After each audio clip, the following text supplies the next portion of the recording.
Congress is racing against the clock to get President Trump's massive bill passed. Right now, they're stuck. There will be cuts, but people cannot agree what to cut.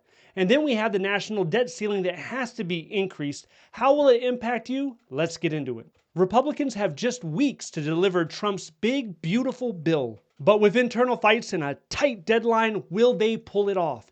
Republicans hold both the House and the Senate, and right now they're focused on one main thing: reforming the tax code. Speaker Mike Johnson set a self-imposed deadline of May 26, Memorial Day. And he has a razor-thin majority in the House and the Senate, so he's got to please everybody. You got your hard-line conservatives, and then you got your more moderate conservatives that really just want to try and protect their voters. And it gets worse. The U.S. could hit the debt ceiling by August, risking a default that could tank the economy. Republicans want to raise the debt ceiling by $4 or $5 trillion as a part of this bill, but they're struggling to unify. You have some people in the camp where they never want to increase the debt ceiling no matter what the consequences. And the consequences could be spiked interest rates. You could have the stock market tumble and missed Social Security checks. So they might need to get some Democrats on board. In 2011, a debt ceiling standoff cost this country $1.3 billion in higher borrowing costs, and it tanked the S&P 500 by 17%. This time, the stakes are even higher. Now, one of the major challenges in trying to get this bill passed is Medicaid. You have a House committee that was tasked with the responsibility of finding $880 billion to cut. That's a lot of money. That's almost $1 trillion. Where are they going to find that money? Now, there are some things that Republicans agree on. Let's talk about that first. Number one is work requirements for Medicaid. This means that you have to have a job or be looking for a job in order to receive this benefit. The last numbers that were crunched shows that about 40% of adult Americans, they don't have a job. So they were either sick, they were home caregivers, they were retired, they fell into some other category, but they were not looking for a job. Next is 6-month registration checks. This would be a check twice a year just to make sure that you are maintaining your eligibility. It's the same thing that they do with SNAP. When it comes to giving food to low-income families, they would do that. Now, currently, I believe they're checking once a year, or they're supposed to check once a year, so that would double up. They would do it twice a year. Then there's barring undocumented immigrants from benefits. So here's the deal with this one. It's already prohibited. You're not supposed to give regular Medicaid benefits to undocumented immigrants. Instead, what has been happening is there's something called emergency Medicare. So in order to get emergency medical services, you can go through emergency Medicare.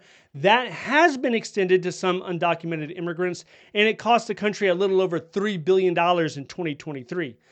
So everyone agrees on that, right? All Republicans agree on that. Here are the two issues that are dividing people. Number one is cutting the federal medical assistant percentage, the FMAP.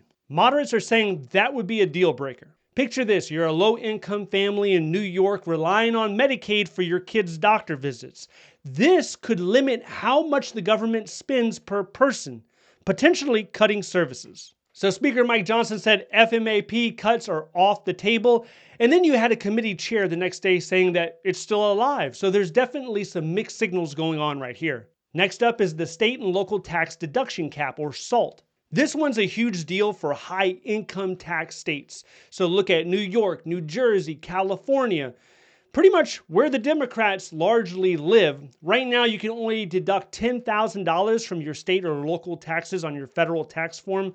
But the Republicans want to increase that. They want to increase it to $30,000. And some Republicans, they don't want to have a limit at all. If you want to know the impact of SALT, in 2022, 90% of SALT deductions, they went to households earning $100,000 a year or more. So it's more of the wealthy suburbs, the wealthy neighborhoods. They're the ones that are impacted the most by this.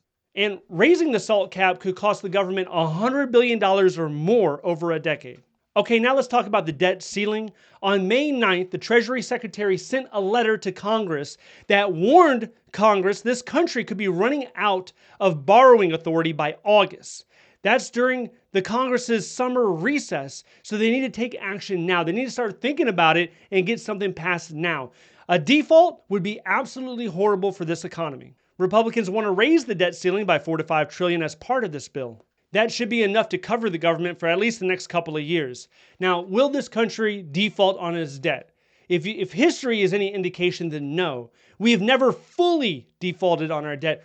We've gotten close. In fact, in recent memory, the years that stick out to me is 2011, 2013, and 2023. In 2011, because we as a country came so close to defaulting, S&P downgraded our rating from AAA to AA+. And then in 2023, Fitch downgraded us, same thing, AAA to AA+. We still maintain those AA+ ratings. In fact, out of the three big rating agencies, Moody is the only one that kept us at a AAA. So why does it matter? Who cares about all the A's, 1A, 2A, AAA? What does that even mean? Well, it matters for a lot of different reasons. It impacts three areas: interest rates, the economy, and global confidence. Overall, it means the government has to pay a higher interest rate on its bonds.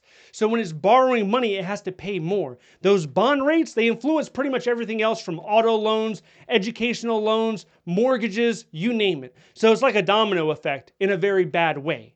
Now, right now, we have the US dollar as the #1 in global reserve currency. It's been like that since you've been alive. The dollar has been #1 ever since after World War II. But #2 is the euro. And then we have the Japanese yen. There are millions of people around this world that do not want the dollar as #1. Look at BRICS. BRICS is Brazil, India, Russia, China, and South Africa. They're doing everything within their power to take the dollar from its #1 spot. If we default on our debt, it would be easier to replace the dollar. And another thing that hurts the dollar is excessive debt. And if you look throughout the world right now, the United States is #1 when it comes to carrying debt. #2 is Japan, and #3 is China. And despite the president cutting the federal workforce, let's say in half, let's say they get rid of 1 million workers, that's not doing anything to the federal debt. That is like such a tiny percentage, it doesn't move the needle at all. If you wanted to get serious about the debt, if you wanted to sit down and have a conversation to get really serious about the debt, you would have to bring up the top 3 things. You got Social Security, Medicaid, and you have the defense budget. Those 3 things. Actually, you can go ahead and put Medicare in there as well. Social Security, Medicaid, Medicare, and the defense. Those 4 things combined make up over 55% of the federal budget. So when you're ready to sit down and have a conversation about those areas, then you can get serious about getting out of debt. But it's not about firing workers in cubicles. I personally think that we will not default on this debt. We might get pretty close, and some politicians might use it to score political points, unfortunately. But at the end of the day, we should have something passed. We should have a deal. It should be a compromise. Now, aside from this, we have some federal agencies out there that are forcing their workers to do overtime over the weekend, over last weekend and this upcoming weekend. They're going to have to come in on Saturday. Now, this might be a shocker to you because the agency doesn't usually do this, but they don't have the same amount of workers. Their workers are gone. They either resigned or they fired them. So they need to do this. If you want to know more about that, check this video out next. Stay updated by signing up to the free newsletter down below.